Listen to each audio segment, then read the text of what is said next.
Chapter 21. The boomerang he threw finally hit himself. McGonagall never imagined that the person who almost caused the first student dropout since the founding of Hogwarts was actually two young students from their college. What happened? No longer in a hurry for the sorting ceremony, McGonagall squeezed through a passage and came to Wayne's side and asked sternly. She had to figure out the whole story before she could decide to give the twins. Should I be confined for a week or for a month? Wayne repeated it again, without adding any extravagance. He is such an honest person.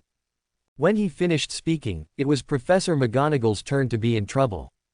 If you want to go too far, Gemini and Cedric just followed the tradition, and at most they told it in more detail. There's nothing wrong with it either. But if she does nothing, just let Gemini go. McGonagall felt extremely uncomfortable. This almost scared away several freshmen, so I must not let it go. Okay, I can guarantee that there is absolutely no danger in the sorting ceremony. You don't have to worry. Now form two lines, stay quiet and follow me. Let's put the matter of the twins aside for now and wait until the sorting is completed before dealing with it. Despite McGonagall's assurance, most of the new students were still extremely nervous and followed her numbly. Hermione hadn't recovered yet, so in order to ensure that she didn't fall, Wayne could only hold the little witch's smooth little hand and walk forward like a doll. A group of people walked out of the room, walked through the foyer, passed through the door on the other side, and finally entered the main hall of Hogwarts. The auditorium is extremely majestic, with thousands of candles floating in the air. It is not environmentally friendly at all, but it illuminates the place as bright as day. 4 long tables are placed side by side, and on a slightly higher step is a guest seat, where there is only one vacant seat. The ceiling here is enchanted to look like a real starry sky. The beautiful and magnificent scenery made Hermione recover a lot, and she subconsciously did some popular science. After saying that, she realized that her hand was still being held by Wayne, and her face turned red. Seeing that Wayne had no intention of letting go, she was even more anxious, but she was too shy to speak out, so she could only let the young man control him. Professor McGonagall placed a high stool on the middle step of the auditorium with a hat on it. The original color of the hat can no longer be seen, but it is definitely not the taupe it is now. After doing all this, McGonagall glared hard at the twins from his own college. After making the two of them confused, he walked down the steps again and came to the new students. Then the hat suddenly jumped, cracked a crack, and sang like people's mouths. Old students are accustomed to this, but freshmen find it novel. A singing hat is worthy of Hogwarts, full of weird things. Wayne listened, but soon lost interest. It is said that the sorting hat sings a different song every year. It is used once a year and the rest of the time the hat is used to think about the lyrics. But fighting on the street is fighting on the street. Even if I think about it for a year, this word is not good. When the song ended, everyone applauded cooperatively. Whoever's name I read put on his hat and sat down, waiting for the sorting results, McGonagall said. Everyone finally breathed a sigh of relief. It just means wearing a hat. Anyone can do this. Although this hat is so dirty that many little witches who love cleanliness look at it with disgust, but compared with the tests Wayne mentioned, it's so simple. Hannah Abbott, a girl with braids, ran over in a hurry. Wayne's eyes also fell on the Iron Hat King. Sister-in-law Nyen put the hat on her head, and within a moment, the sorting hat was decided. Hufflepuff. The people at the table to the right applauded Hannah and welcomed her. Susan Bones. Susan, who had just been on the same boat as Wayne and Hermione, took over. Hufflepuff. 2 students in a row were sorted into Hufflepuff, which undoubtedly made the little badgers very happy. Cedric applauded excitedly in the crowd. Suddenly he felt a gaze staring at him. Turning around, Wayne was looking at him with a half smile. Thinking of how he had lied to Wayne on the train, honest Cedric waved his hand at him in embarrassment. Wayne didn't take it seriously. Laugh, laugh. After a while you won't be able to laugh anymore. Professor McGonagall's anger was completely ignited. Terry Butt. Ravenclaw. As the line continued to dwindle, Hermione took the time to ask Wayne which college he wanted to attend. After hearing Hufflepuff, the little witch's face was full of disbelief. The book says that Hufflepuff is probably the most mediocre house in Hogwarts. Why does Wayne want to go there? But it was too late. According to the letter, Hermione was quickly called. She almost ran to the stool and hurriedly put it on. Because her head was too small, almost her whole head was stuffed into it. Gryffindor. The hat shouted, and Wayne wasn't surprised. There was no external influence, and it was normal for Hermione to go to Gryffindor. Several more little wizards passed by. Wayne observed it and found that the students assigned to Ravenclaw and Slytherin were the least, especially Slytherin. There were only 2 students so far. There are only 4 Ravenclaws. Hufflepuff has the most, and that's actually true. There are still a lot of empty seats at the tables in other colleges, but Hufflepuff looks very full. Neville Longbottom. McGonagall shouted again. When Neville put on his hat, it took a long time for the Sorting Hat to call out Gryffindor. Neville excitedly ran away with the hat, causing a burst of laughter. He blushed and trotted back to put the hat away. Wayne was sure that at this moment, Neville wanted to turn into Lifu and hide in a place where no one could find him. Wayne Lawrence. McGonagall finally called Wayne's name. All the freshmen looked at Wayne. They were frightened by the lie just now, and Malfoy gritted his teeth. Many senior students were also impressed. What a cute little wizard, come to your sister's arms, let her love and care for you, and check your wand.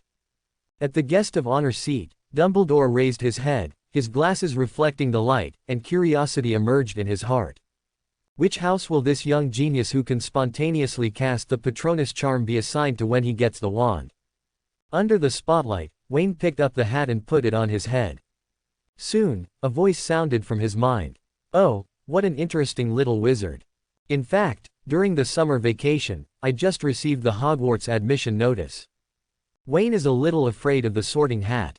There are too many secrets in him, including cheats, the identity of the time traveler, and memories that are familiar with the plot. Each of these is a shocking secret. Once people find out, they will probably want to slice him up and study him.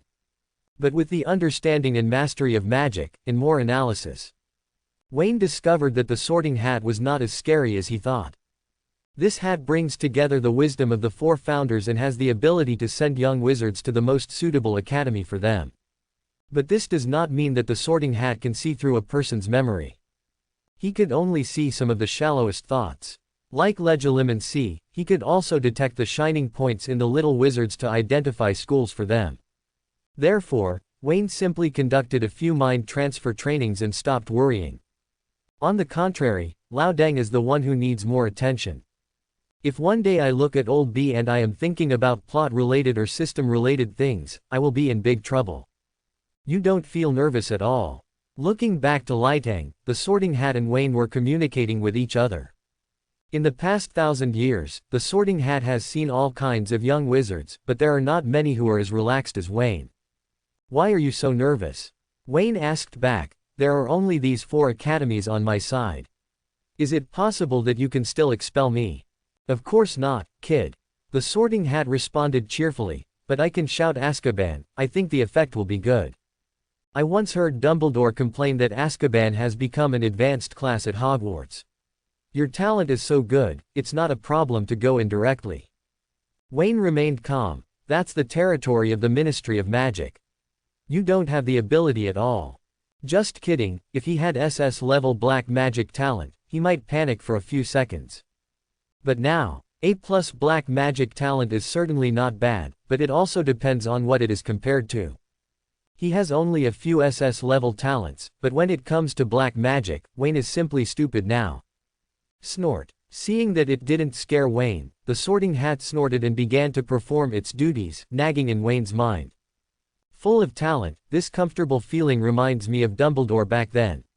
How about Gryffindor?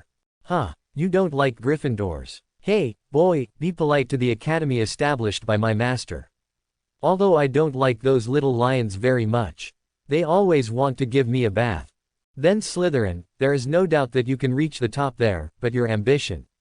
Merlin's bitter tea seed, why is your ambition like this? If I sort you into Slytherin, I will be hated by the Slytherins. Wayne's face turned red in a rare blush. His ambition, ahem, let's not mention it. It is our duty to strengthen the Lawrence family.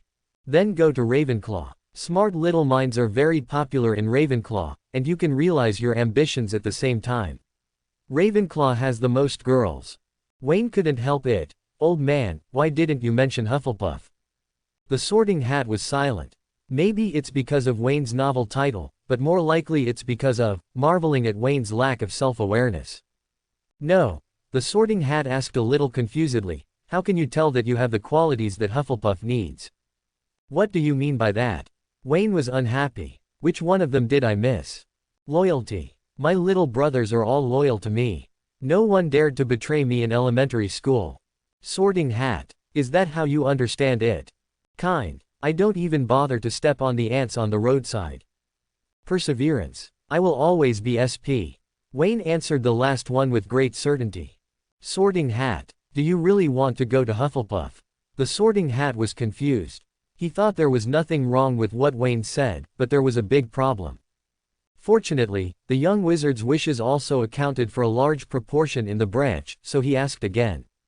Sure, hurry up and I'll bring you a set of Muggle clothing care tools when I have time. It's a deal. The Sorting Hat became interested. A dirty deal was made, and the Sorting Hat shouted, Hufflepuff. When the dust settled, the entire auditorium burst into thunderous applause, sending heartfelt blessings. Except for Hermione, the little witch was a little disappointed. She really hoped that Wayne could come to Ravenclaw so that she could have a companion in class. It's too long. For 15 minutes, another hater appeared in Hogwarts, a student whose Sorting Hat could not decide the sorting result for more than 5 minutes. All the teachers and students in the school remember the name Wayne Lawrence. Looking back at history, apart from Wayne, there have only been 2 haters in this century. One was Peter Pettigrew, the deceased Order of Merlin First Class. The other person is Professor McGonagall standing next to Wayne. He looked at Wayne, who took off his hat, nodded to himself, and ran to the Hufflepuff long table. She thought of several outcomes. Wayne could go to Gryffindor, Ravenclaw, or even Slytherin. But I just didn't expect that it would be Hufflepuff in the end. She called out the name of the next little wizard and glanced at the Sorting Hat without any trace. Could it be that this hat has been working for too long and lost its mind? This way. Cedric stood up and waved enthusiastically. The classmate next to him made room for Wayne. When he sat down, Cedric whispered, "You are so awesome. For 15 minutes, I almost couldn't stand it." Wayne watched in horror as Cedric rubbed his belly. "I'm already starving to death. You guys have been taking so long this time." "Oh, so that's what it means." It startled him. "Then how long did it take you?" "Me. It'll be over in 3 seconds, isn't it quick?" "Too fast." Wayne gave a thumbs up, and Cedric was proud of himself. The next students went much more smoothly until Harry Potter appeared and there was another sensation in the auditorium. When he was assigned to Gryffindor, the twins and several classmates next to him almost overturned the table. When the last one, Blaise Chabini, was assigned to Slytherin, Professor McGonagall rolled up the parchment, took the Sorting Hat and left, sitting on Dumbledore's right hand again. The little wizards all looked at the principal expectantly, waiting for his order to start showing off immediately. Dumbledore stood up with a smile on his face and opened his arms. Nothing seemed to make him happier than being surrounded by students. "Welcome." His voice was loud. "Welcome everyone to Hogwarts to start the new school year. I want to say a few words before the banquet, that is, idiot. Crying nose. Residue. Screw it. Thank you all." Loudang sat down again and everyone applauded and cheered.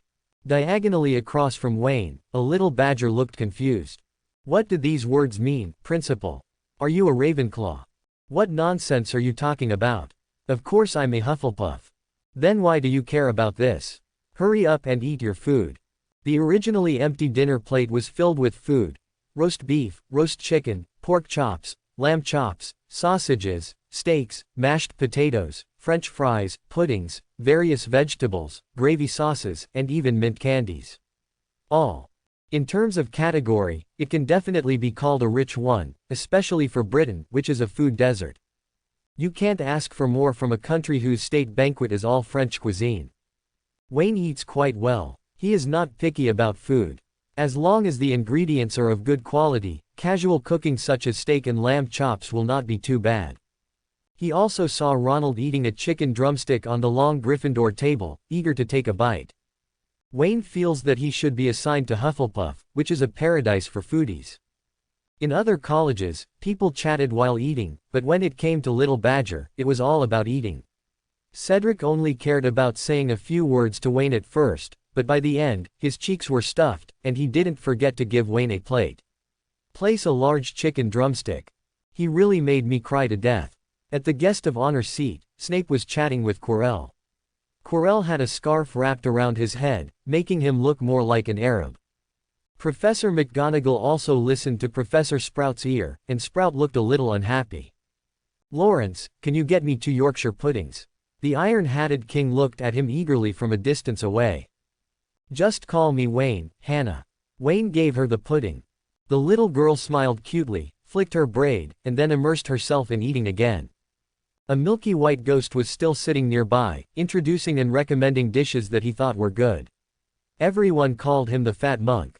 Well, Wayne's feelings are a bit subtle. A wizard who was hunted down by the Holy See in the Middle Ages became a monk. This feeling is really hard to describe. The banquet lasted for nearly an hour, and at the end a bunch of desserts were served. Wayne was grateful for this. Desserts in England were like eating icing sugar, and he didn't want to suffer from diabetes at a young age. Finally, the pudding disappeared, Dumbledore stood up, and the Great Hall became calm again. The little wizards are waiting for the principal's final lecture. But just when Dumbledore was about to speak, Professor McGonagall suddenly said, "Please wait, Albus, before you say anything, I have something I need to take care of." Dumbledore was stunned for a moment. This link had never happened before, but he quickly smiled gently and let McGonagall speak first. Although Loudang was the principal, at certain times, when McGonagall became stern, even he had to avoid his edge. Dumbledore is nominally the headmaster, but Professor McGonagall is actually responsible for the day-to-day operations of the school. "George, Fred, you two will be in confinement starting tomorrow. You will report to Filch at 8 o'clock every night. You will wipe all the trophies in the trophy room 3 times. You will be released from confinement when you finish wiping them." The twins, who were still telling jokes to make the girls happy, were stunned for a moment, then stood up quickly. "Why, Professor McGonagall?" The eyes of the twins were full of confusion and grievance. They were full of bad intentions, but they hadn't put them into practice yet when they arrived at school. "Is early punishment popular now?" "Ask me." McGonagall glared at the two of them sternly. "Who asked you to scare the little wizards and describe the sorting ceremony so horribly?" Sprout also smiled and spoke. She was a chubby lady who looked very gentle. "Cedric, you should go help too." Now, both Gemini and Cedric looked at Wayne. The case was solved. Wayne lowered his head shyly, as if he was embarrassed. "Yes, Professor." The 3 of them responded dejectedly, and Cedric gritted his teeth and whispered, "You tricked us on purpose." Wayne remained calm and said, "Don't talk nonsense. I'm a young wizard who just entered school and I don't understand anything." "Too bad, you should be sorted into Slytherin." Cedric raised his middle finger. The twins looked at each other and laughed silently. Even though they were tricked by Wayne, they found it more interesting. What should they do? This is much more fun than their stupid brother Ronald. "Okay." Dumbledore spoke, still smiling. "I feel relieved to see you are still so energetic. However, I still want to raise a few things to note. Attention first-year students, no students are allowed to enter the forested area on the school grounds. Our old classmates should also remember this." His bright eyes glanced at the twins, but they were busy planning how to get back to Wayne and didn't notice at all. "It's just a wink thrown to a blind man. Also, Mr. Filch also asked me to remind everyone not to perform magic in the corridors between classes. Quidditch review will also be held in the 2nd week of this semester. Students who are interested in participating in the varsity team can contact Ms. Hooch. Finally, I must tell everyone that anyone who does not want to encounter an accident and die in pain should not enter the corridor on the right side of the 4th floor." Wayne curled his lips disdainfully. "Isn't it true that there are 300 taels of silver in this place?" Loudang's words are simply saying that he buried all his treasures and glory in the corridor on the right side of the 4th floor. Go find it. The little lions are already gearing up now. Now, before everyone goes to bed, let's sing the school song. Dumbledore said loudly. All teachers and students stood up, and Wayne also stood up. At the same time, the system in his mind sent out a prompt. Congratulations to the host. Congratulations to the host, you have successfully made the Weasley twins and Hufflepuff model student Cedric see the evil in people's hearts. As the host shows his talent for the first time at Hogwarts, the points earned are doubled, and the points are plus 200. Demons were dancing wildly in the auditorium, and Dumbledore used magic to conjure up lyrics, but there was no music score, allowing the students to express themselves freely. On the surface, Wayne was lip-syncing, but in his heart, his thoughts were spinning. I just cheated a bunch of Geminis and Cedric and got 200 points. Even if there is no first recharge, if you double it for the first time, it will still be 100 points. It seems that after the system upgrade, he can earn points much easier than before. Back then, he beat up all the students in the class and only got more than 100 points. Okay, Hogwarts is indeed his blessed place. If you cheat the twins once, you will get 100 points. If you cheat the twins once every 3 days, won't you be guaranteed 1 gold this year? Wayne licked his lips and had to say, it was indeed a bit tempting. Fred and George, who were still singing the school song to the tune of Funeral March, couldn't help but shudder, as if they were being stared at by something terrible. The singing of the school song ended hastily, and Dumbledore was so moved that he wiped his wet eyes. This is the charm of music. Okay, it's bedtime now. Let's go back to the dormitory. It was already past 8 o'clock when the sorting ceremony ended, and after another hour of eating, Dumbledore asked everyone to go back to sleep. The others ran away in a swarm, while the prefects organized the freshmen to stand up and led them back to the lounge. Cedric mingled with the freshman team. Wayne, how are you going to make it up to me? I don't understand what you are talking about. Sleep well tonight. I have to go to CJB tomorrow. It's physical work. Cedric laughed angrily. Stop pretending, it must be you who filed a complaint with Professor McGonagall. This is my first time in solitary confinement. What should I say? Thank you for giving Fred and George your first time. Wayne shrugged helplessly. I didn't complain. Professor McGonagall knew it himself. If you don't believe me, you can ask Hannah or Susan. The two girls were not far away and had been eavesdropping on their conversation. Seeing that she was being pointed out, Susan nodded subconsciously. Cedric realized something was wrong and asked the two girls for details. After hearing this, his face turned pale. It's over. Professor McGonagall must be very angry with me. I still want to join her Transfiguration Club. Don't worry. Wayne comforted. With George and Fred, you can at best be considered an accomplice. Professor McGonagall will forget about it in a few days. Cedric stopped talking and made up his mind to never mess with Wayne again. This kid looks harmless to humans and animals, but his stomach is full of bad things. Hufflepuff's common room is located in the basement of the school. The entrance is among the pile of large barrels on the right side of the kitchen corridor. Just follow the rhythm of Helga Hufflepuff and tap the second barrel in the middle of the second row, and the barrel lid will rotate to reveal the passage. Unlike Gryffindor, Slytherin's passwords are changeable, and Ravenclaw has to rack his brains to answer the questions every time he comes in and out. Hufflepuff's style is simple and practical. This password has been in use since the founding of Hogwarts and has never been changed. But with such a simple password, no outsider has ever entered the Hufflepuff lounge. It is also the only academy with face recognition. Even if the rhythm is right, but it is not a little badger, the door will not open, and various flavors of vinegar will be sprayed from the barrel to drive away intruders. It is said that many little wizards will deliberately make mistakes when they are short of money, and then sell them with vinegar. I don't know which unscrupulous store would buy it. These vinegars have all kinds of flavors. It would be too bad to give them to customers.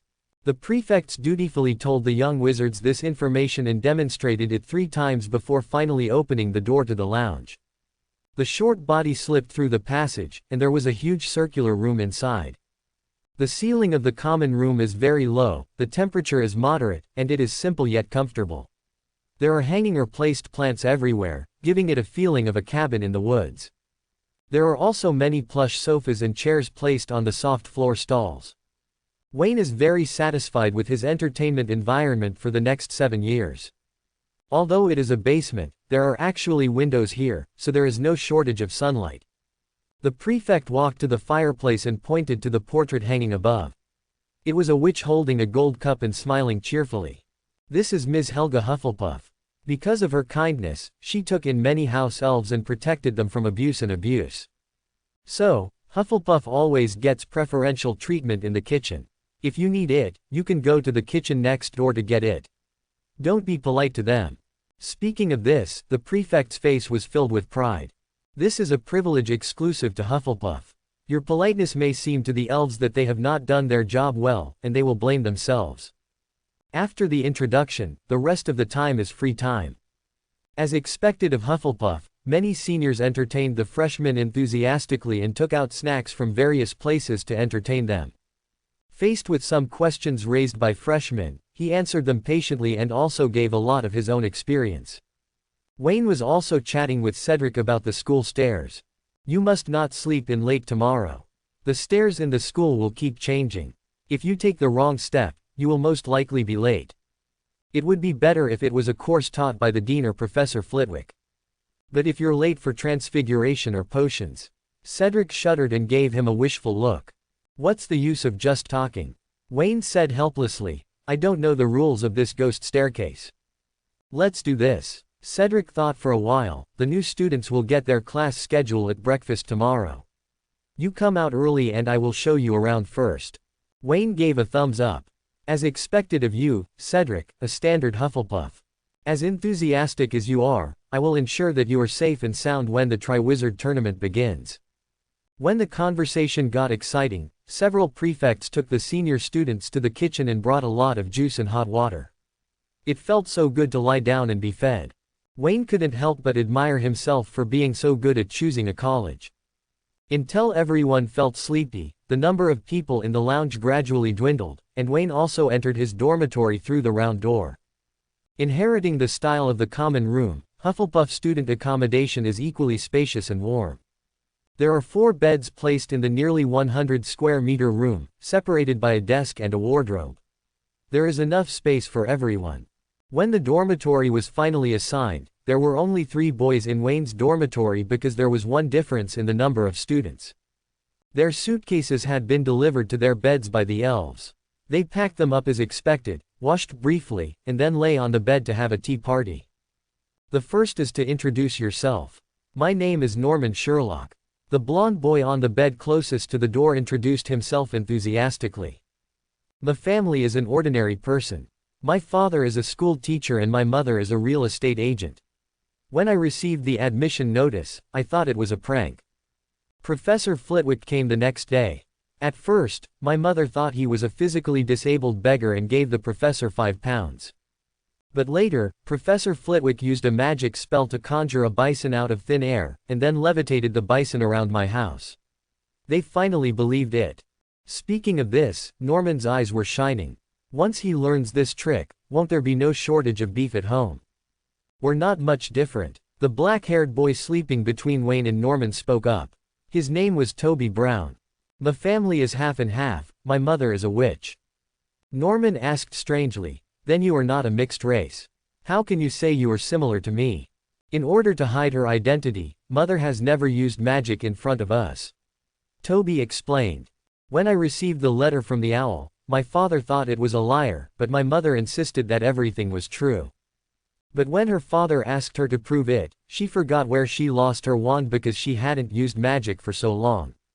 In the end, it was Professor McGonagall who came and my dad believed it. Ahem. Norman laughed, and Wayne, who was drinking water, also choked. This is nothing weird. What about you, Wayne? Are you half-blood or Muggle-born? Toby asked. Wayne didn't need to introduce himself. His saucy maneuvers in the side hall and the more than 10 minutes of sorting process made every little wizard remember his name. I was born into a Muggle family. My behavior when I received the notice was similar to yours, nothing special. Wayne spoke briefly and did not introduce the situation at home. It was getting late, and the 3 of them agreed to wait in the lounge tomorrow morning for Cedric to show them the way, and the dormitory became quiet again. It can be seen that the 2 roommates are relatively easy to get along with.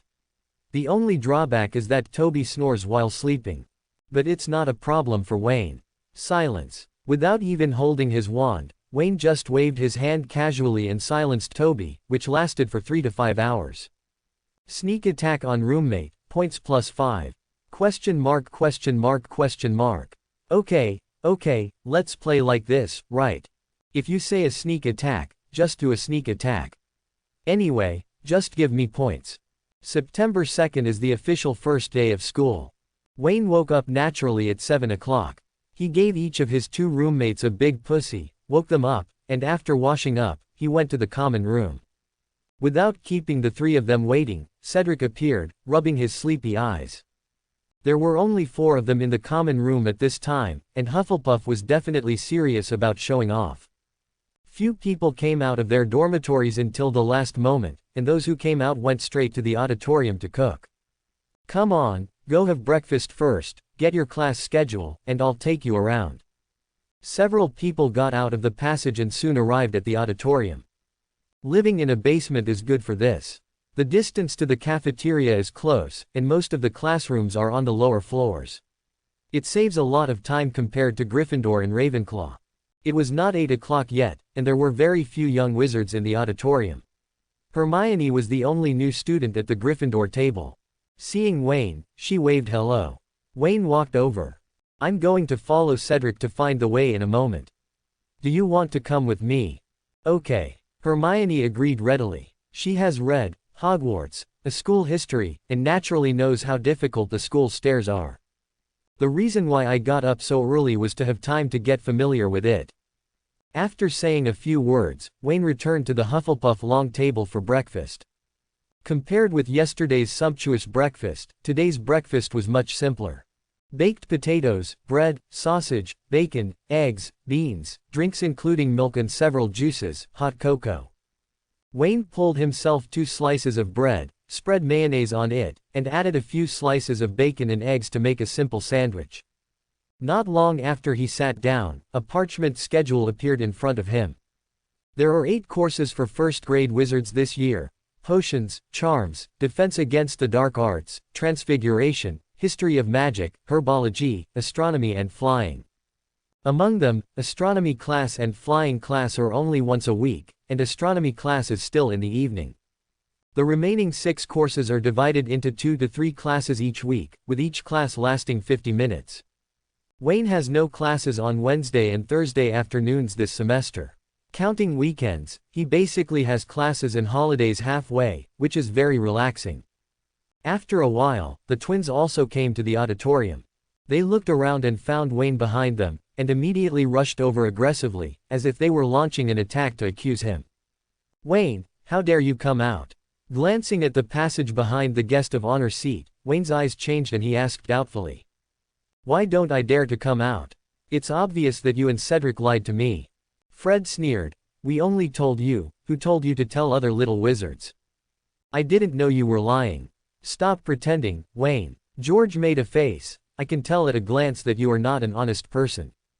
Fred and I have never been the only ones to prank others, and we've never been tricked like this.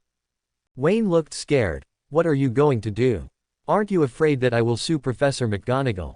Fred sneered. What's the point of suing Principal Dumbledore? Can you find evidence? Mr. Lawrence can't, but I can. An extremely cold female voice came from behind the 2 of them, and the smiles on Fred and George's faces froze. Transferred to Wayne's face. The Weasley twins paid the price for their arrogance. Originally, the 2 of them were just threatening each other and didn't really want revenge. They just wanted to see Wayne begging for mercy. However, he survived and was caught by Professor McGonagall, who had just arrived in the cafeteria. She originally felt something was wrong when she saw her little lion standing on the long table of Hufflepuff Academy.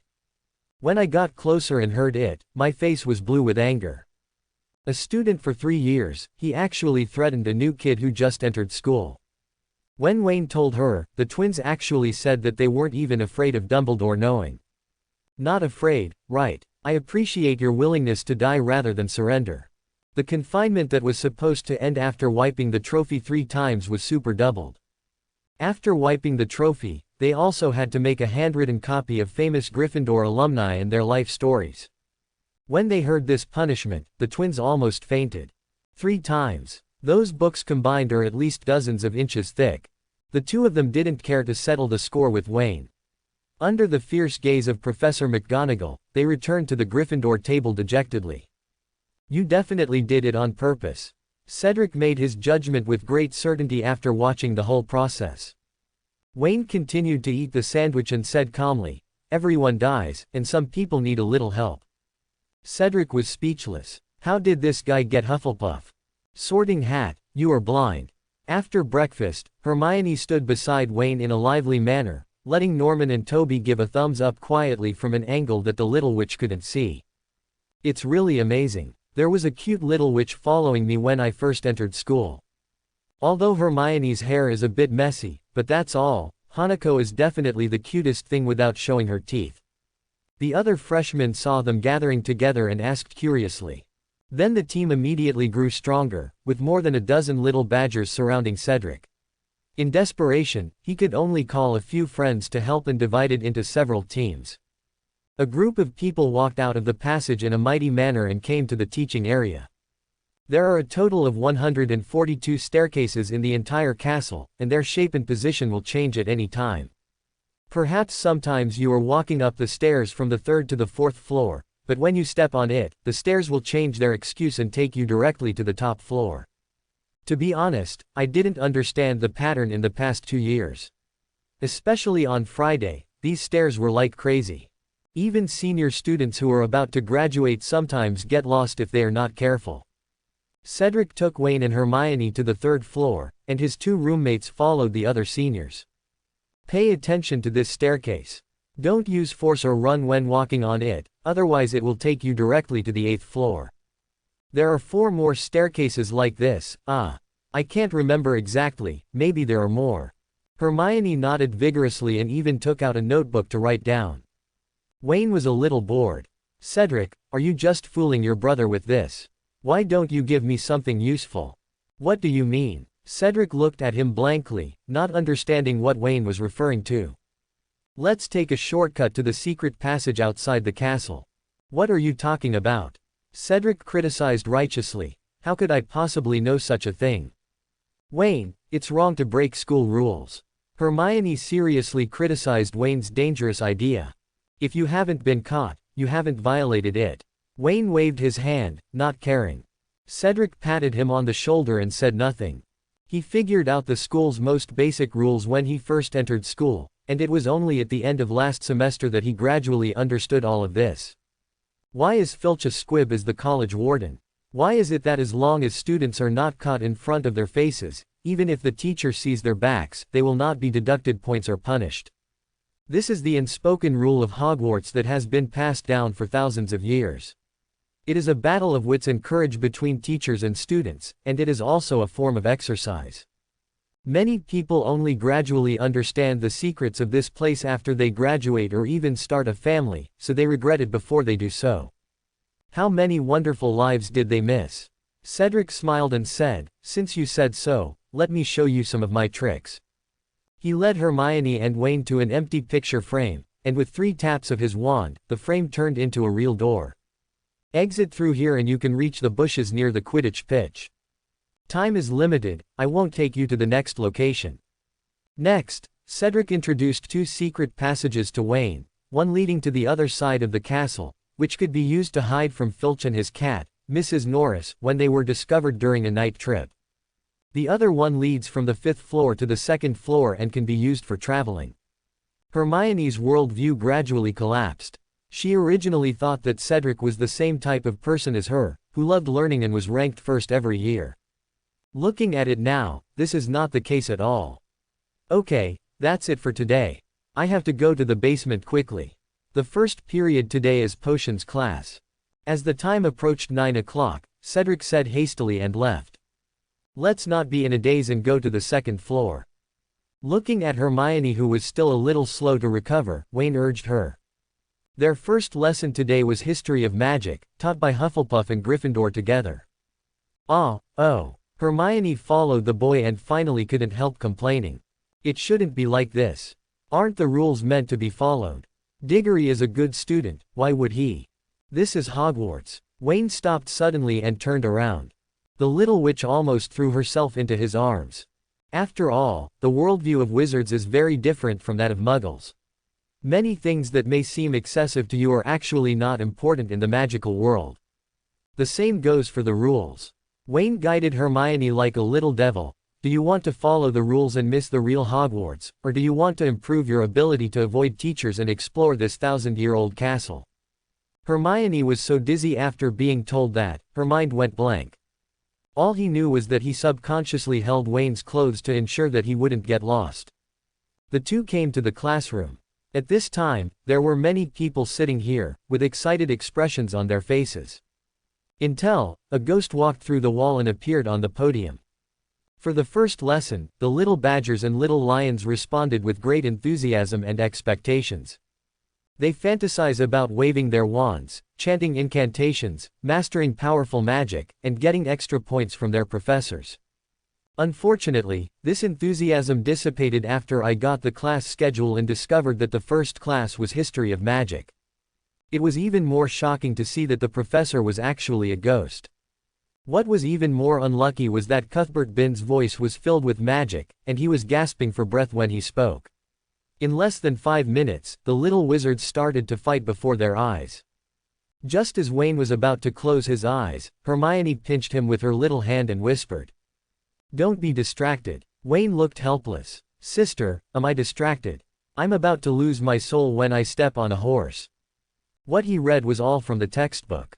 I could memorize it by reading it once. There was no point in listening to the lecture. This is basic respect for professors. Little McGonagall said seriously. She would not be fooled by Wayne in this regard. Wayne already regretted sitting with Hermione at this point, even if he wanted to catch up on some sleep. At the same time, he complained in his mind that all the principals of Hogwarts were stingy. Cuthbert Binns has been dead for hundreds of years, so he must have been appointed as the History of Magic professor in order not to pay him a salary. As the History of Magic teacher invited by the 4 founders of Hogwarts since its establishment, Cuthbert Binns was already very old at that time. One day when he went to class, he left his body on the seat in the staff lounge.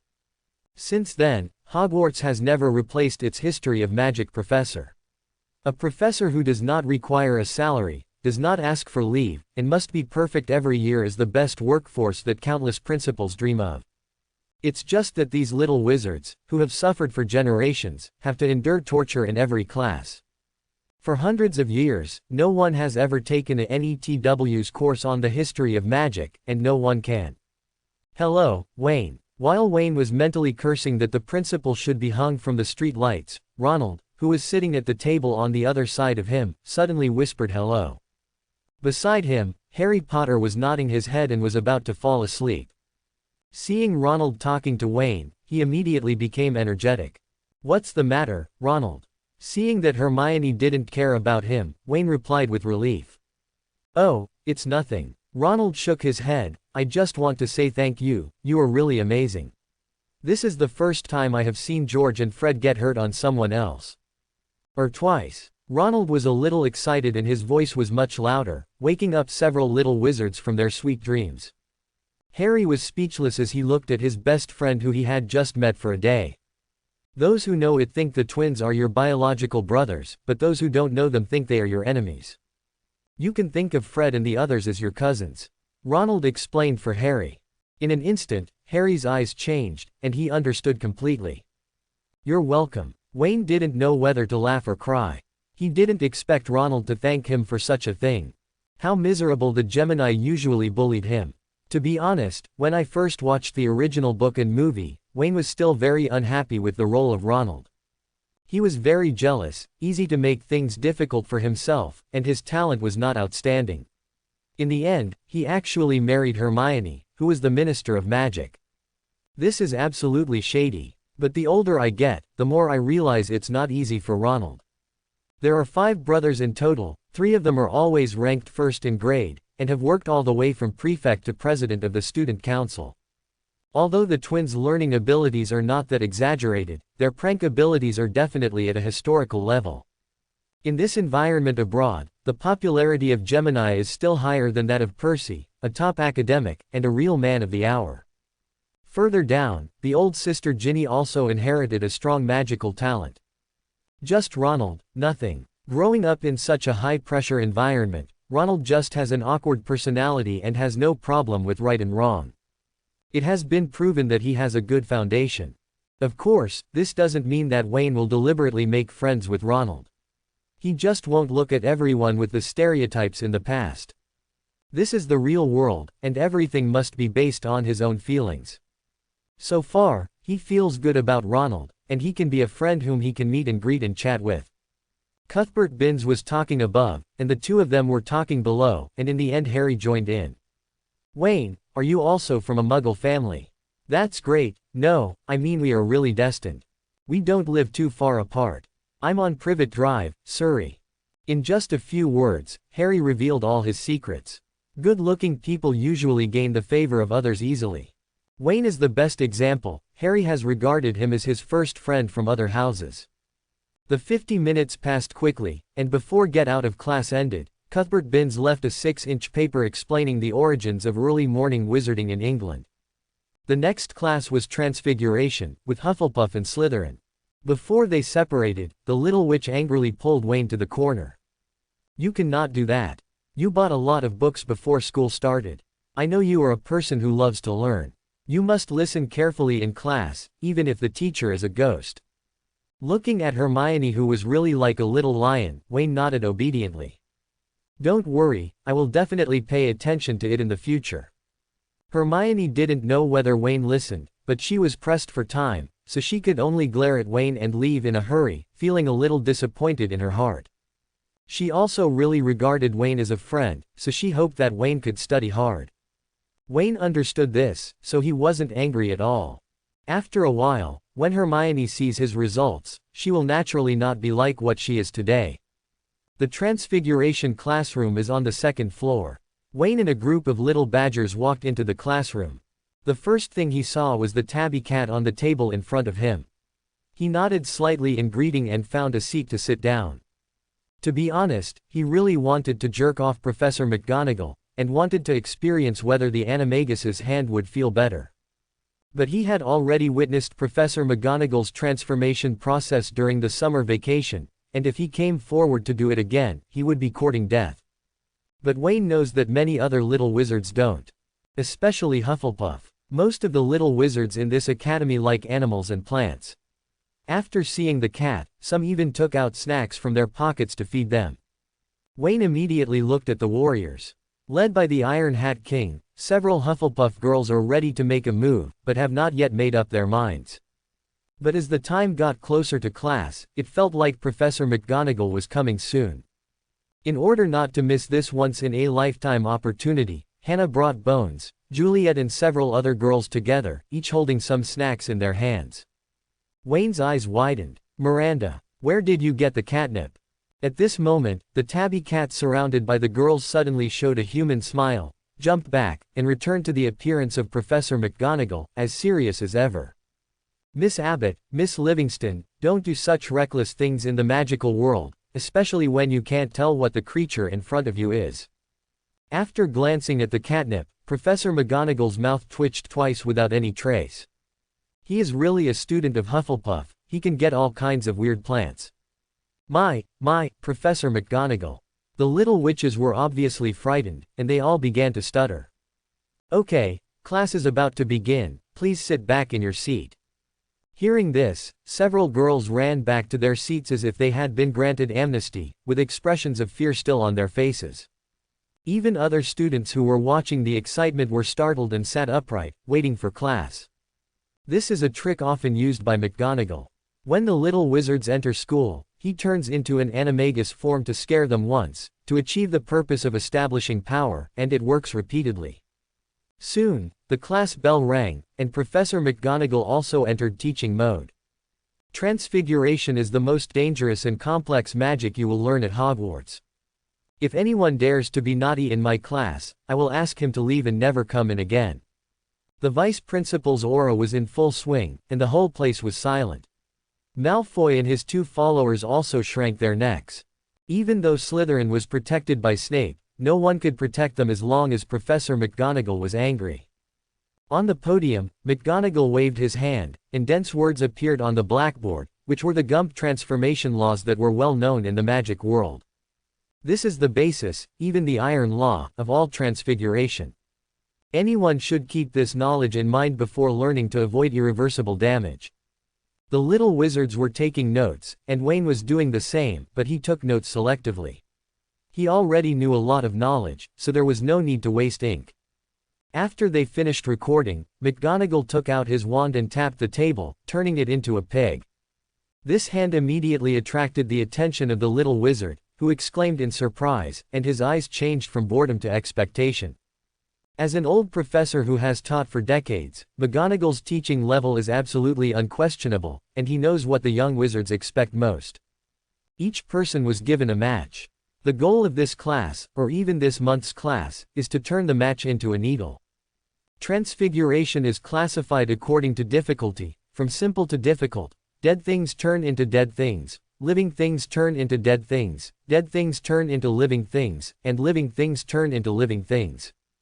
The farther back you go, the greater the difficulty gap becomes. Well, let alone the future, just the first class stumped everyone. Hannah almost broke the toothpick with her wand, but there was still no change in her toothpick. Her deskmate Susan was a lot better. In 5 minutes, she successfully turned the match into green. Change, change, change for me. Malfoy gritted his teeth and filled the barrel with wands. Boom. A firework flew out from the top and nearly exploded his table. Mr. Malfoy, I told you to focus, anger serves no purpose. McGonagall frowned and criticized, because of your recklessness, 1 point will be deducted from Slytherin. Yes, Professor, I understand. Malfoy, who didn't dare to stab him, could only bring another match. This is too difficult. Toby let his match flash with silver light. At first he thought it was a success, but later he discovered that the match had not changed at all. It's okay, just concentrate on the match. Don't think about the consequences of success and failure. Wayne mentioned it casually, and with a flick of the wand, the match turned into a silver needle that was thick at one end and thin at the other. There are also delicate patterns on the thick end. Just as McGonagall passed by, he was surprised and delighted to see his success. Perfect, Mr. Lawrence. This skill alone is something that many young wizards cannot do in a semester. She looked at Wayne with admiration. You are very talented in transfiguration. Keep up your hard work, Mr. Lawrence. 5 points for Hufflepuff. Thank you, Professor. Wayne thanked him obediently. Toby and Norman at the front desk both looked at Wayne like he was a traitor. Didn't you say that you have never been exposed to magic before? How did you succeed so quickly? Fraud. Wayne said confidently, I previewed it when I was bored during the summer vacation. What's the problem? Toby muttered, who is a serious person who knows how to preview. This is a huge distrust of the professor's teaching level. Okay, you can still speak. Many students also looked at Wayne with envy, and Slytherin was even more jealous. What they had not yet accomplished with pure bloods was actually accomplished by a little muggle wizard. It's just a slap in the face. Pity. Until the end of Get Out of Class, no student succeeded. The closest one only made the match slightly change its shape, but the material did not change at all. However, since Wayne succeeded, Professor McGonagall was so surprised that he even exempted him from the transfiguration homework this week. Making Toby and Norman's eyes turn red. But nothing can stop the little badgers from doing their job. After class, the little wizard rushed to the cafeteria with his school bag in hand. Wayne, who was so unhurried, became an anomaly. He lowered his head and walked slowly towards the canteen, thinking about ways to make money. Under the routine last night, he found out how much pocket money many young wizards had. Now that school has just started, their wallets are at their fullest. After a while, they will spend a lot of money. We must seize the time. Because he was so absorbed in thinking while walking with his head down, Wayne didn't notice a girl coming towards him around the corner. The two collided. Ouch! The crisp sound woke Wayne. Sorry, are you okay? The black-haired girl who fell in front of Wayne rubbed her forehead and stood up, revealing her beautiful and delicate face. It's okay, just a little pain in my forehead. Sorry, I was thinking about the problem just now and didn't look at the road. Although he is the future Demon King, Wayne is also qualified. This is because he was wrong in the first place. Without waiting for the girl to speak, he stretched out his fingers and whispered softly, healed as before. A warm feeling came to her forehead, and the girl instantly found that her forehead no longer hurt. She could still see it through the mirror next to her, and the redness and swelling that had just appeared disappeared. Healing spell, or wandless casting, you are so powerful. She looked at Wayne excitedly. My name is Chu Jong, what's your name? Wayne Lawrence. This is Chu Jong. Wayne looked at the girl. She was so different from the one in movies and TV shows. She was definitely a standard Chinese beauty. I remembered, you are the hater from yesterday. Chu suddenly realized. Wayne smiled and nodded. Yes, if I had known there were so many beauties in Ravenclaw, I might as well have gone to Ravenclaw. He still knows how to say nice things. As expected, Chu felt a little shy but also a little happy when she heard Wayne praise herself so much. The distance between the two suddenly became much closer, and they walked towards the auditorium talking and laughing. Snort. After the two left, a soft hum came from the other side of the door. Hermione, who had just finished herbal medicine class, witnessed the whole process. She recalled Wayne's attitude when she first met. For some reason, the little witch felt uncomfortable. The Quidditch trials will start next week, and I don't know if I can be selected. Wayne and Chu had a good chat. The only difference between them was that Chu was so smart that Wayne should have come to Ravenclaw instead of Hufflepuff. And Wayne feels that there are not only smart people in Ravenclaw, such as Professor McGonagall and Dumbledore, these are students from other colleges.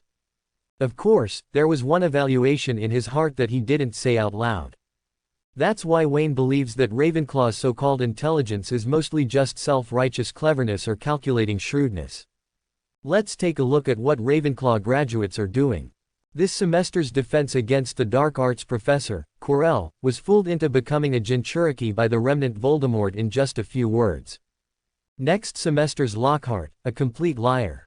Barty Crouch was indeed an elite wizard and one of the most capable officials of the Ministry of Magic, but he also secretly took little Barty out of Azkaban for a moment, triggering a series of subsequent disasters. Looking at it this way, most Ravenclaw people are just a little clever and have completely missed the essence. But Wayne definitely couldn't tell Chu these comments. Otherwise, the girl who is still smiling sweetly now will fall out in an instant. She was heard worrying about Quidditch tryouts. Wayne also comforted him. Don't worry, Cedric said it would be good if the Ravenclaw Quidditch team can gather 7 people. If you sign up, you will definitely be selected. Ravenclaw is full of yin and yang, and there are many freaks in it, so they are not enthusiastic about participating in group activities. There's really nothing wrong with what Cedric said, it's very objective.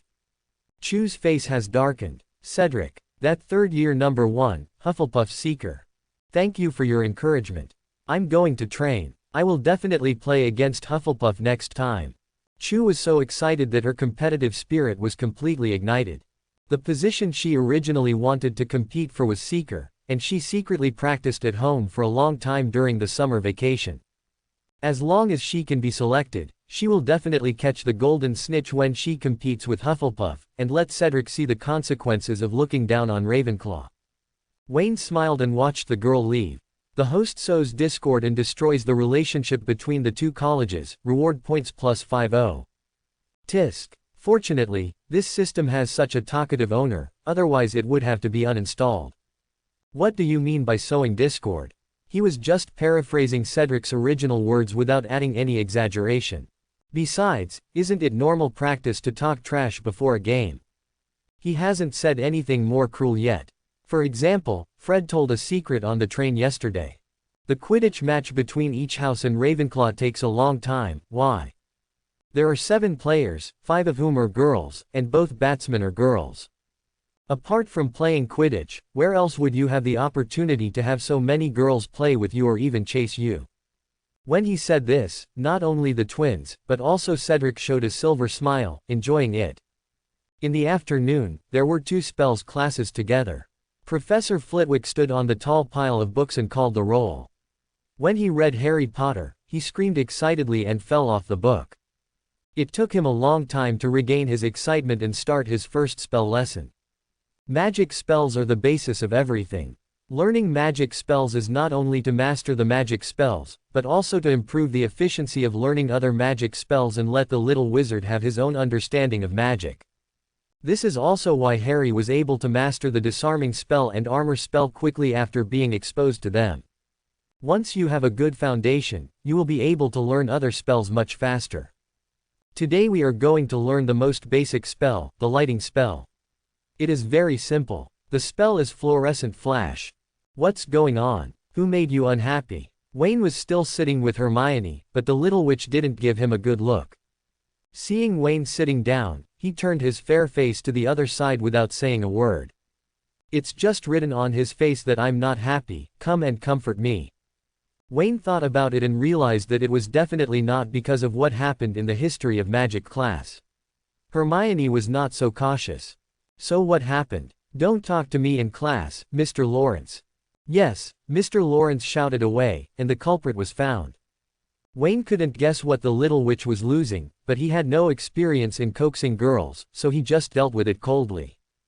As Professor Flitwick allowed everyone to practice freely, the classroom suddenly became noisy. The sounds of chanting mantras came and went. Wayne raised his wand and whispered, "Lumos." As Professor Flitwick said, the lighting spell is a very basic spell. After knowing the spells and gestures, plus some tips mentioned by Flitwick, the little wizards quickly got started. The classroom was dotted with stars, flickering on and off. In order to make the light more obvious, the professor thoughtfully closed the curtains. A bright light group appeared on the tip of Wayne's wand, with moderate brightness and a stable light source. It's not like other little wizards who flicker on and off. Very good, Mr. Lawrence, 2 points for Hufflepuff. Professor Flitwick came over and praised him. He didn't show too much excitement. After all, the lighting spell is too simple and can be mastered with a little practice. Flitwick just saw that Wayne was big, round and durable, so he added 2 points to show his encouragement. Hermione glanced sideways, raised her head, snorted coldly, and recited the spell. The tip of her wand lit up, but it wasn't as big as Wayne's.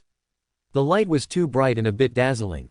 When the little witch wanted to lower the brightness, the spell dissipated directly due to lack of magic control. Puff. Wayne looked so funny that he accidentally laughed out loud. Why are you laughing? You're more skilled than me. Hermione said angrily, and then cast the lighting spell again. As a result, the performance this time was even worse. The wand only lit up once and then stopped responding.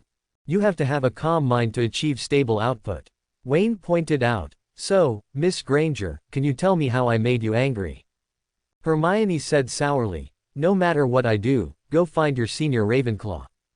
Question mark question mark question mark. Wayne's head was full of questions. First of all, even if he and Chu exchanged a few words, Hermione could see them, and no one else could. Secondly, little witch, what do you mean by your tone? We have nothing to do yet. No. Hermione also realized that there was something wrong with her tone and quickly explained. You tried to cheat me out of money when we first met, but you treated that Ravenclaw. What are you talking about? What are you talking about? Wayne glanced around and found that Professor Flitwick had walked away, feeling relieved. Am I cheating you out of money? I'm doing good deeds. Knowledge is priceless. I only spent 2 sickles and read books for a week. You can tell me whether you make a profit or not. It's quite profitable. Hermione nodded subconsciously. But I always feel like something is wrong. That's all right. Just because you love learning so much, I reluctantly lent you the book. I can guarantee that if Chu asks me to borrow a book, I won't give it to him. There was another round of deception, and Hermione smiled unconsciously, completely unaware that Wayne had begun to call Chu by her first name.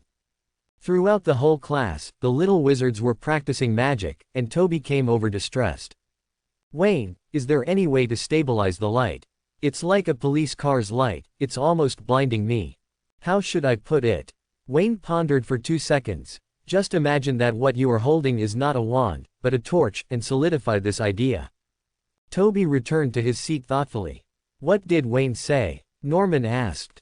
The only problem they have is that they keep flashing. One looks like a police car and the other looks like an ambulance. Wayne said to imagine that instead of a wand, you're holding a torch and focus.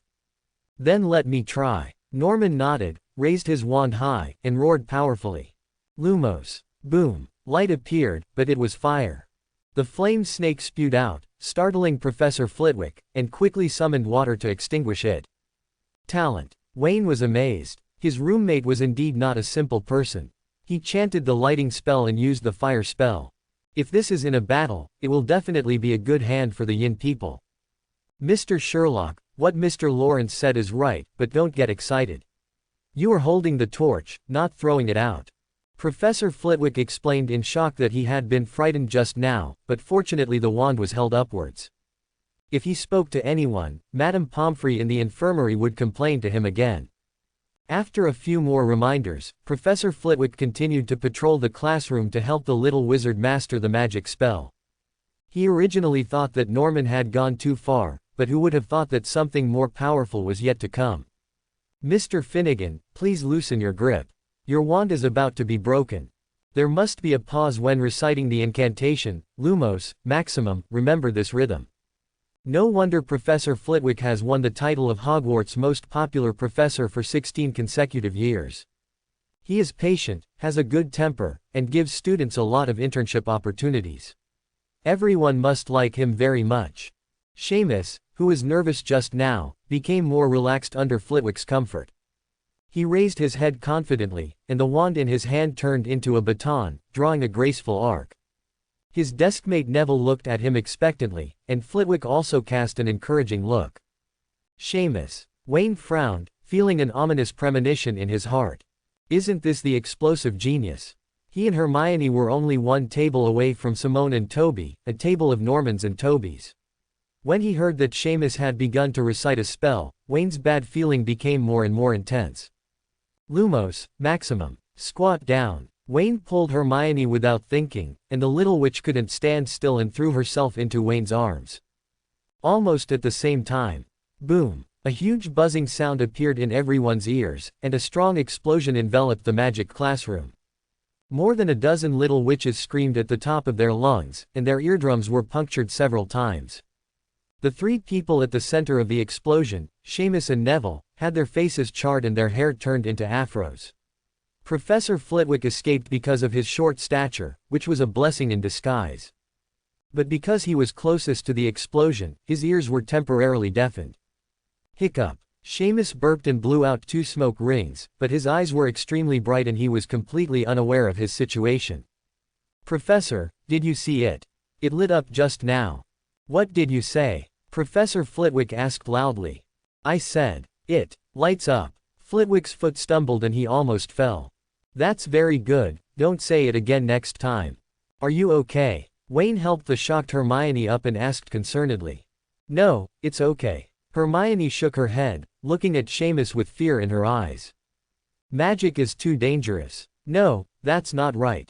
It's not magic that's dangerous, it's Seamus. She has practiced so many spells at home, and she has never had such an accident. At most, the spell failed and had no effect. Hermione said seriously, let's stay away from Seamus from now on. I don't want to lie down and go into the school infirmary. Wayne smiled and nodded. He saw that Professor Flitwick had arranged for Seamus and Neville to practice in the corner of the classroom, just to avoid them accidentally injuring others. Fortunately, Seamus is still just a young wizard, and his magic power is far from powerful. The effect just now was just a bluff, and the actual damage was not much. Everyone was just shocked and recovered quickly. After class, Hermione had forgotten that she was still angry with Wayne just now, and happily invited him to the library to do homework together. Wayne was self-effacing. The two of them walked all the way to the library and immediately shut up after entering the door. The librarian, Mrs. Pants, is a woman with a bad temper who loves books extremely and hates noisy students. If anyone made her angry, she would wave a feather duster and chase them away. Wayne felt that she was most likely a squib, and the reason why she cherished books so much was because the contents recorded in them were the treasures she dreamed of. Hermione took out a defense against the dark arts textbook and started writing a paper, while Wayne chose a Xena's Duel Manual and started reading it.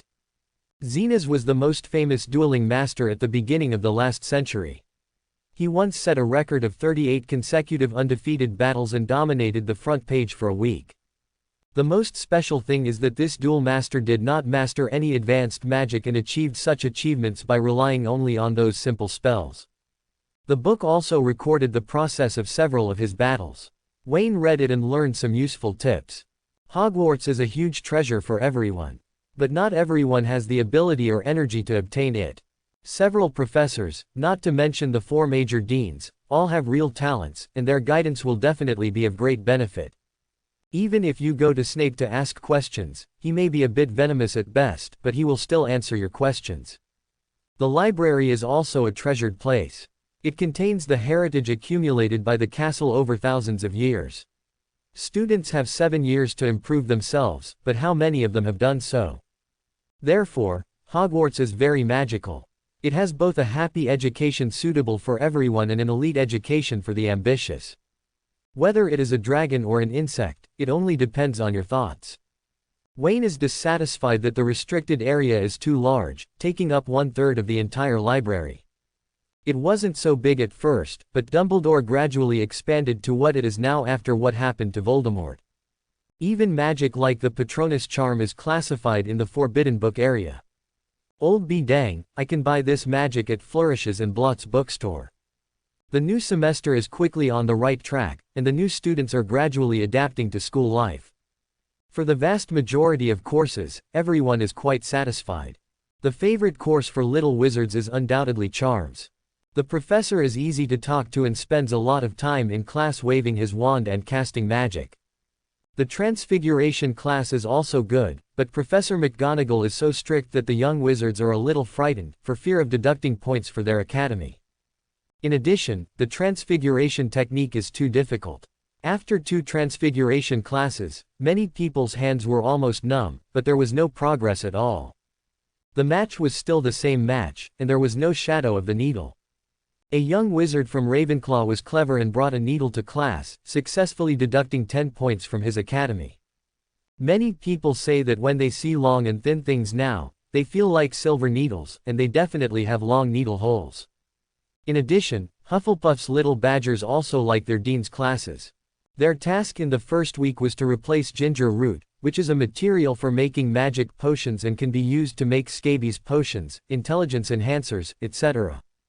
When Professor Sprout said that this thing was sold in Diagon Alley for 5 pieces and a galleon, Wayne and other young wizards born into Muggle families were shocked. "Don't be so surprised, kids," Sprout explained to them with a smile. "This kind of ginger is indeed the ginger you know, but the value-added potions and fertilizers used in the planting process are very valuable. That's why it's so expensive." "What fertilizer?" Wayne asked curiously. "The excrement of Moon Crazy Beast." Professor Sprout took out a box filled with silver particles. "The feces of the Moon Crazy Beast is very fertile and can also enhance the efficacy of medicine, but it can only be used if it is fresh and processed." Wayne nodded and took note. Most of the books he read focused on potion making and material selection, and he really didn't understand the planting and maintenance of these basic materials. He was a little surprised. Herbalism was a course taught by his dean, but he was so uninterested in it. "When I go back, I will quickly read a few more books on herbal medicine to catch up on my lessons." Other than the other courses, the little wizards are not too cold about it. For example, for astronomy, you need to climb the tower at around 10 o'clock on Wednesday night and hold a telescope to look at the stars. It sounded very romantic, but it was too late, and many little wizards were already yawning sleepily. "After returning home, I have to write a 10-inch astronomical observation record, which is simply torture." Not to mention the history of magic, Cuthbert Binns' every word was a hypnotic spell, and no one except Hermione could resist it. Obviously, the story of wizards being worshipped as gods in the early days is very interesting, and you can understand it by reading the book yourself. But when it came out of Cuthbert Binns' mouth, it turned into boring letters. Everyone has regarded History of Magic as a good place to catch up on sleep, because Cuthbert Binns never interfered with the students. As long as he didn't jump up and cause trouble, you could do anything. Also, Defense Against the Dark Arts was a huge letdown. Quirrell stutters, so how can he teach well? There were even rumors that Quirrell was asked to cry by a young wizard. Most people didn't take it seriously, but as the story spread wider and wider, people even knew the name of the little wizard. Now, they couldn't help but not believe it. The name Wayne Lawrence once again came into everyone's sight. Friday morning, Hufflepuff freshmen finally ushered in their first Defense Against the Dark Arts class. The classroom was located in a corner on the 3rd floor. When the first little wizard arrived, he repeatedly confirmed that he was in the right place before hesitatingly walked in. The classroom was very dark, with only one small window still closed, and the room was filled with an unspeakable strange smell. After Wayne arrived, he frowned subconsciously. Just as he was about to open the window, Quirrell arrived. Don't open it, that's fine, that's fine. Professor, I'm here for class, not to absorb toxic gases.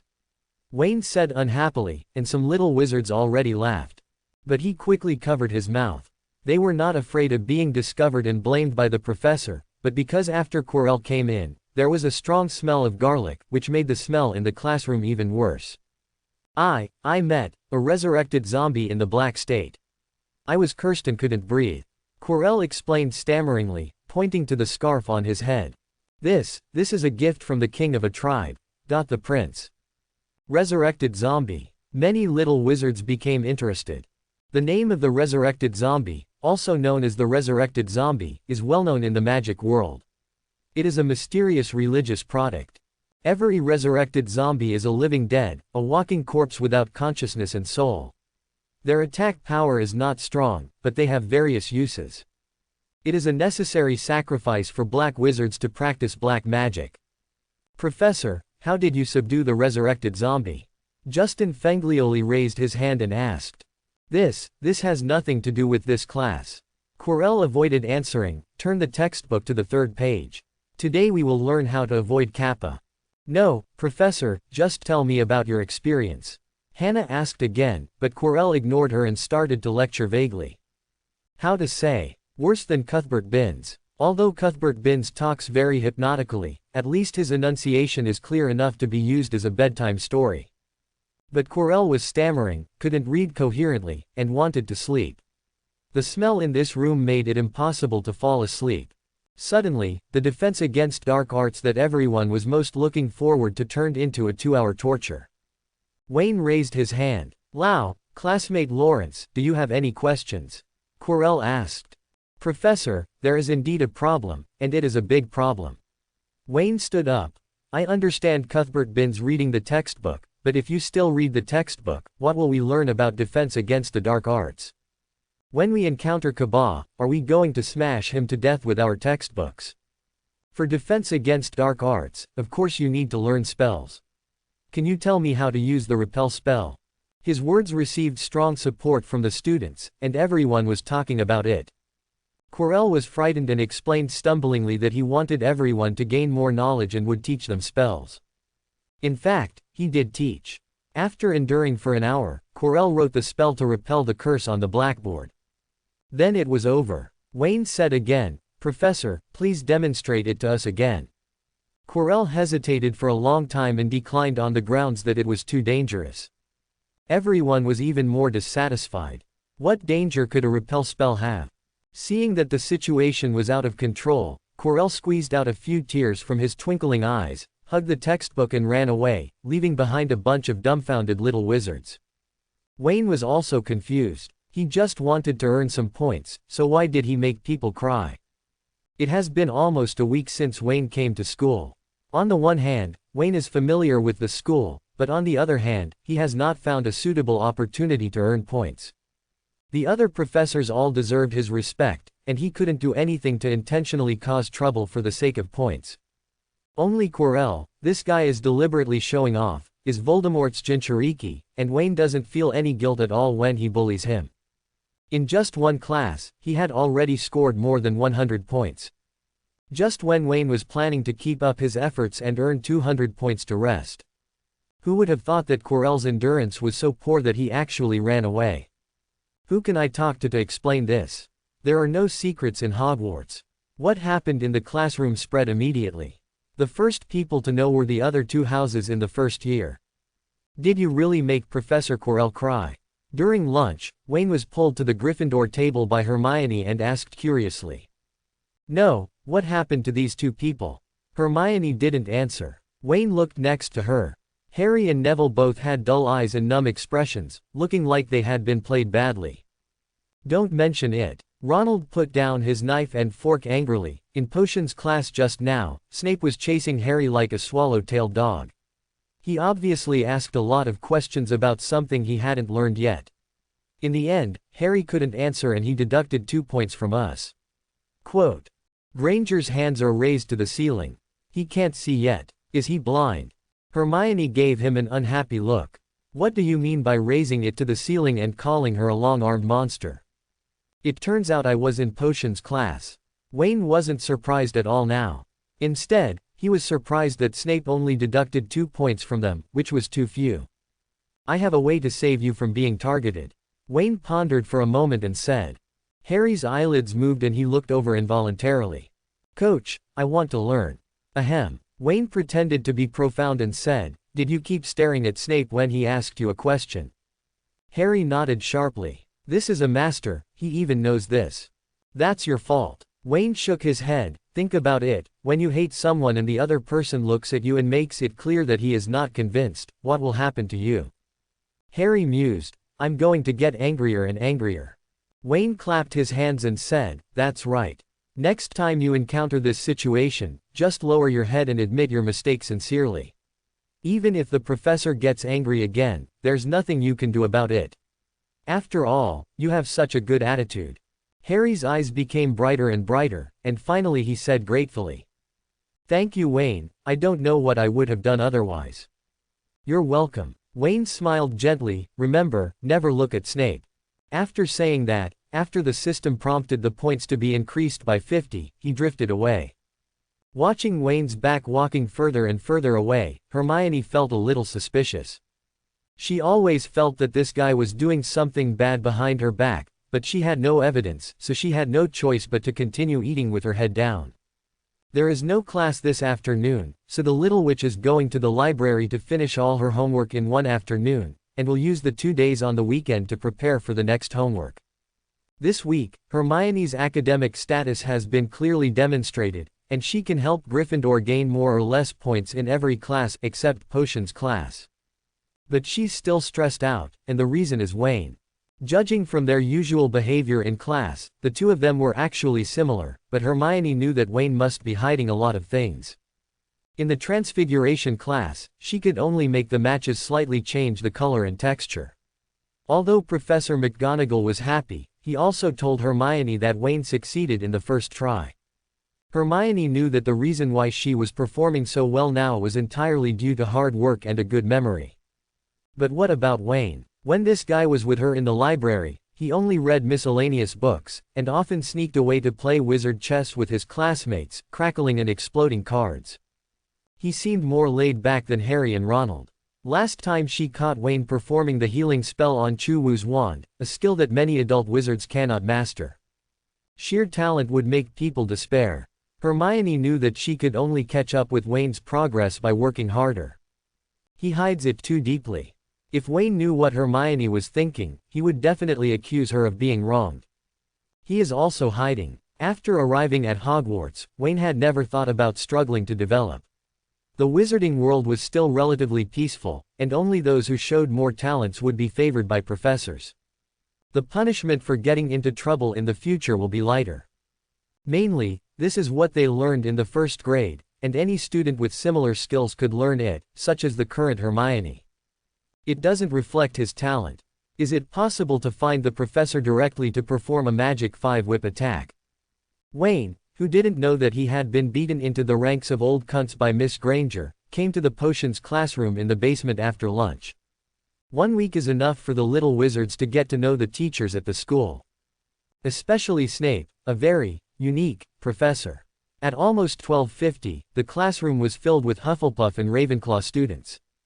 No one dared to make a loud noise, and many people's eyes turned to the door from time to time. Wayne sat at the same table as Hannah, and to be honest he wasn't too worried. Since his surname was neither Potter nor a Gryffindor student, Snape had no reason to target him. At exactly 1 o'clock, Snape walked into the classroom door without missing a beat. He strode in, so fast that he stirred up a breeze, causing his robe to float up, like a walking bat spirit. Put away that useless wand. Snape's voice was low and magnetic, but it gave people a cold feeling. The little wizards obeyed obediently. Like Professor Flitwick, Snape took out the roster and started roll call. Every little wizard who was called would respond quickly and cautiously, for fear of being scolded for being too late. A precise sense of time is an essential foundation for brewing potions. I'm very happy that no one was late. Snape said slowly, obviously happy, but more than one person saw it in his eyes. Disappointment. You are here to learn the precise science and art of potion making, and since there is no foolish waving of wands, many of you will not believe it is magic. I don't expect you to truly understand the beauty of the slowly simmering cauldron emitting white smoke and wafting out bursts of fragrance. You won't truly understand the liquid flowing into people's blood vessels, the kind that makes people's hearts wander and their wills blur.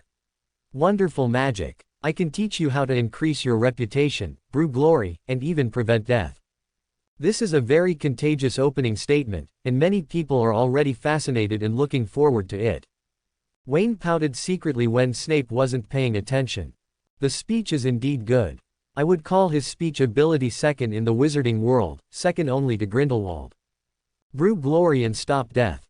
I don't know, I thought Snape was going to teach them how to make the magic stone. If death can really be prevented, then why not save Lily?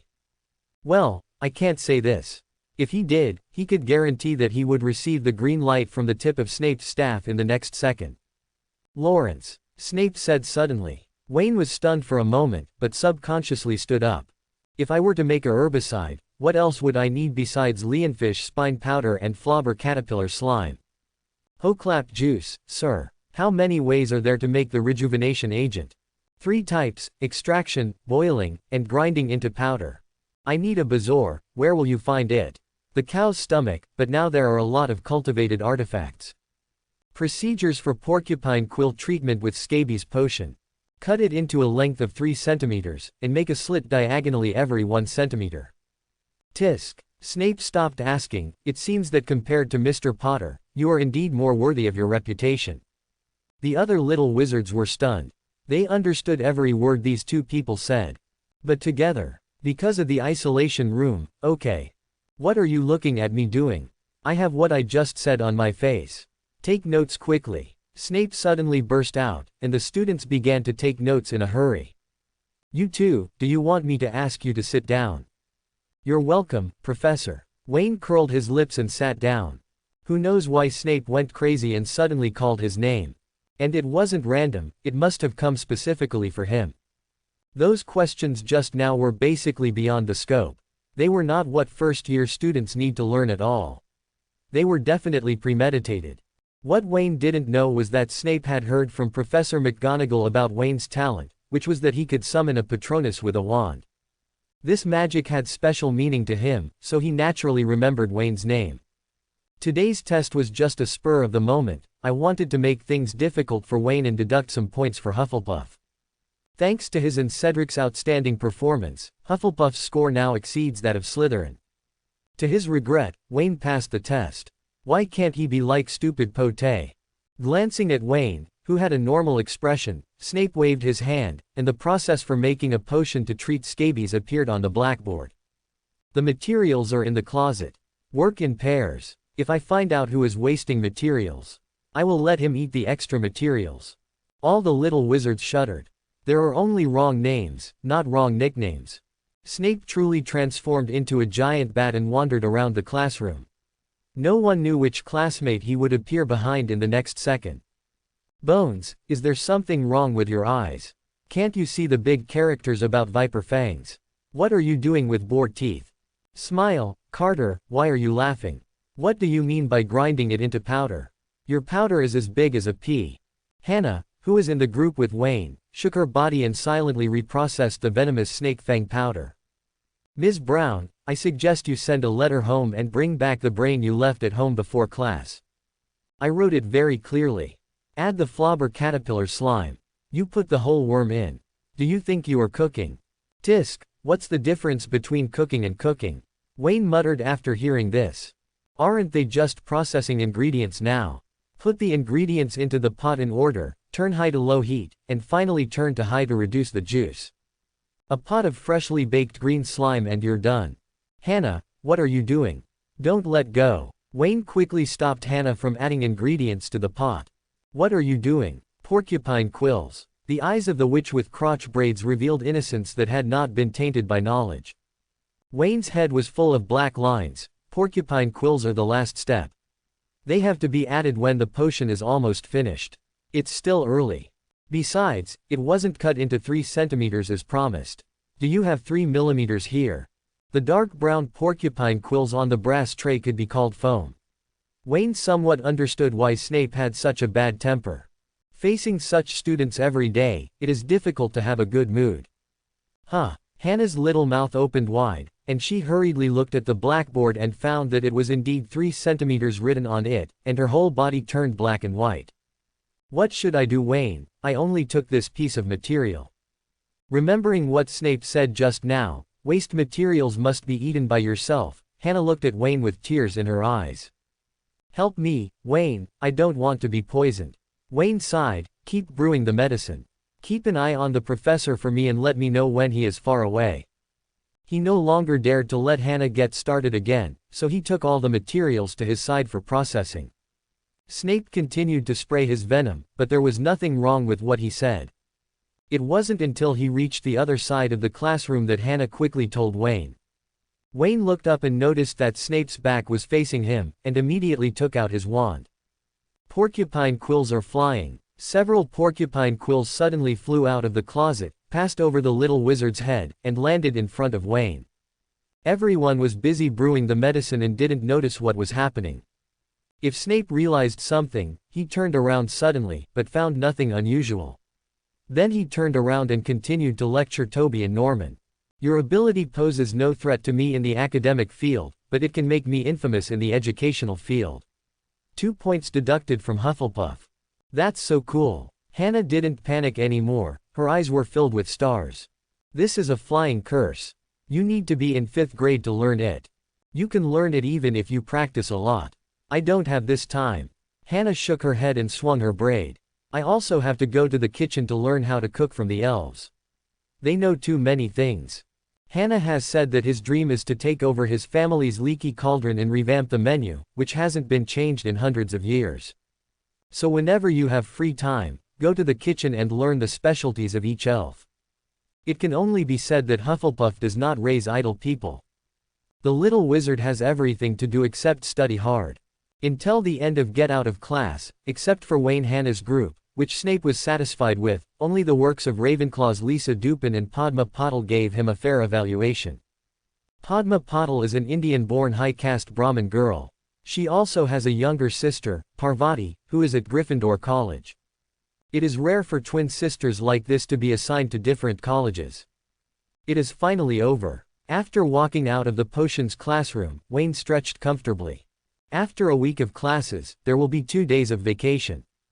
Oh yes, and there are papers that add up to dozens of inches in length, covering all kinds of subjects. Thinking of this, Wayne frowned and walked towards the auditorium. Although these things are easy to write, they are not a waste of time. If he had the time, he might as well go for a walk next to the Black Lake, and get familiar with the terrain of Hogwarts, which would be more meaningful than writing these simple assignments. Wayne, I was just going to find you. As they entered the auditorium, Cedric suddenly appeared and patted Wayne on the shoulder. What's up? It's not me, it's the twins who are looking for you. Cedric tightened the book in his arms, and Wayne glanced at it. It was a textbook for care of magical creatures. As the two walked towards the long table, Wayne asked, what else did they come up with? I don't know about that. They said they would come to the lounge to find you after dinner, but they didn't say anything else.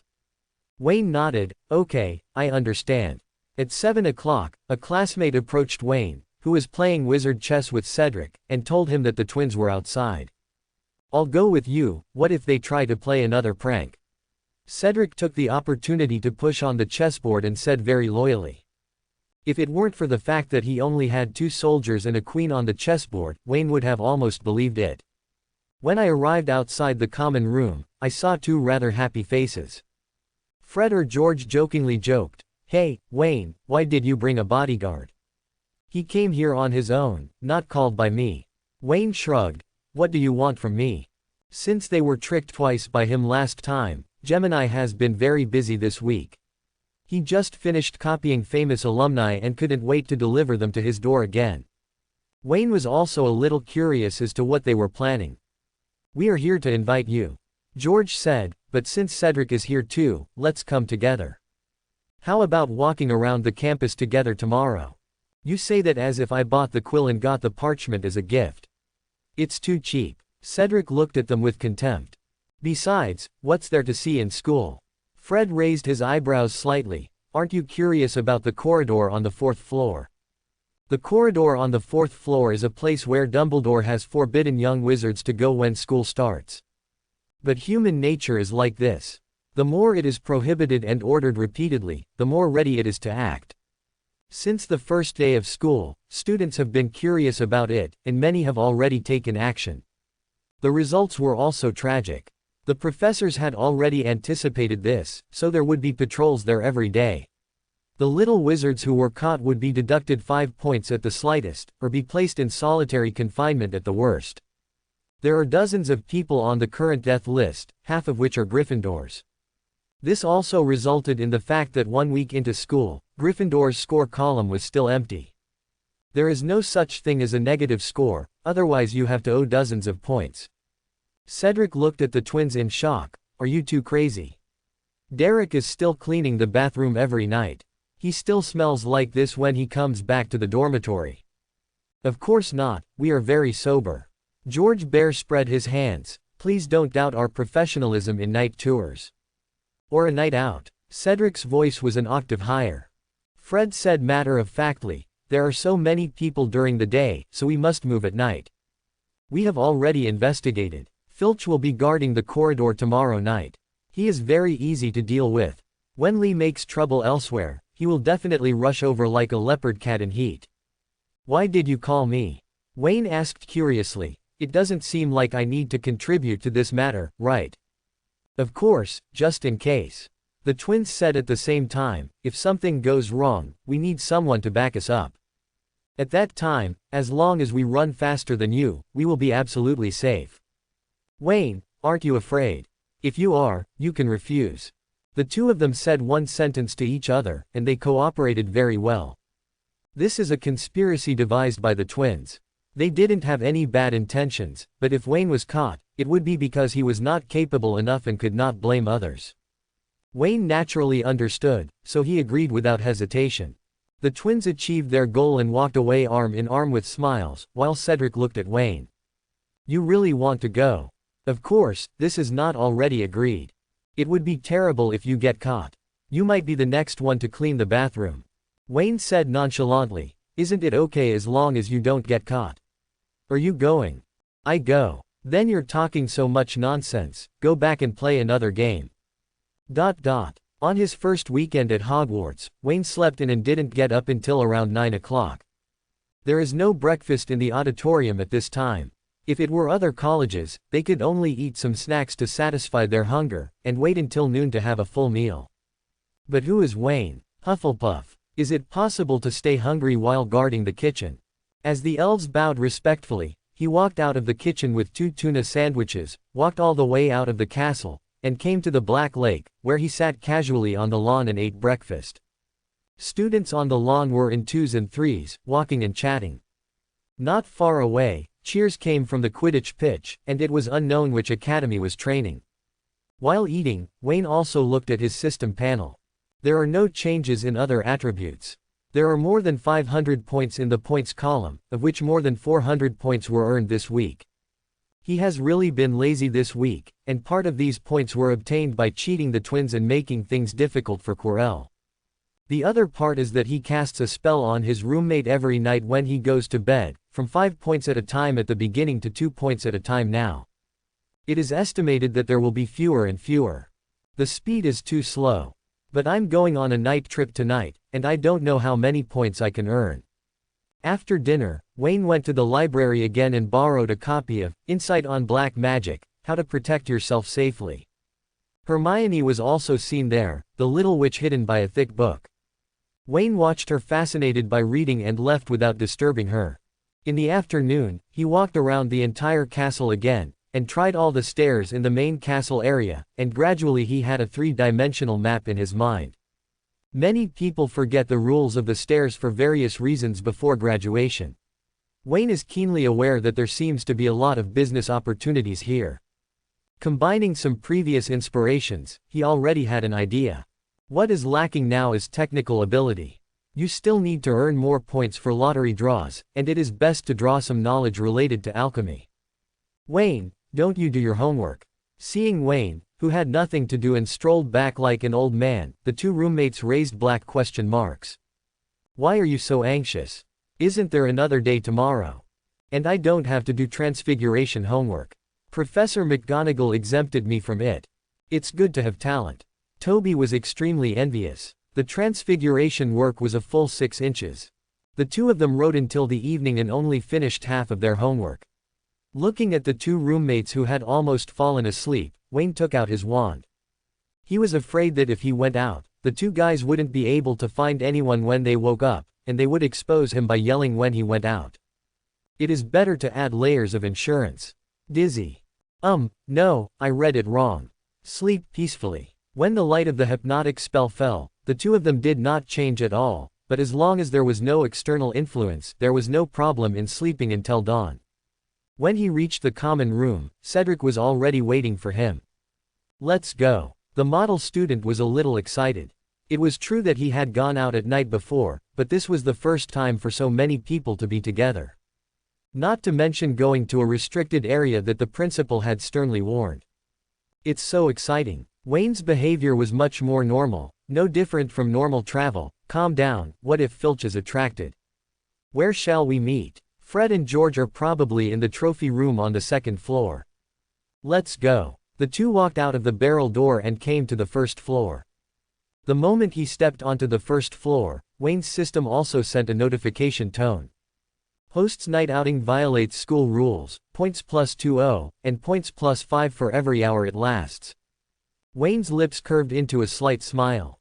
Isn't this already there? From now on, if you go out for a walk every night and get 20 points, what is the difference between this and giving it away for free? He has been a good student for a week, what a loss. Seeing Wayne suddenly smile, Cedric was a little confused, but he still reminded him in a low voice. Step softly, Filch's cat ears are very pointed.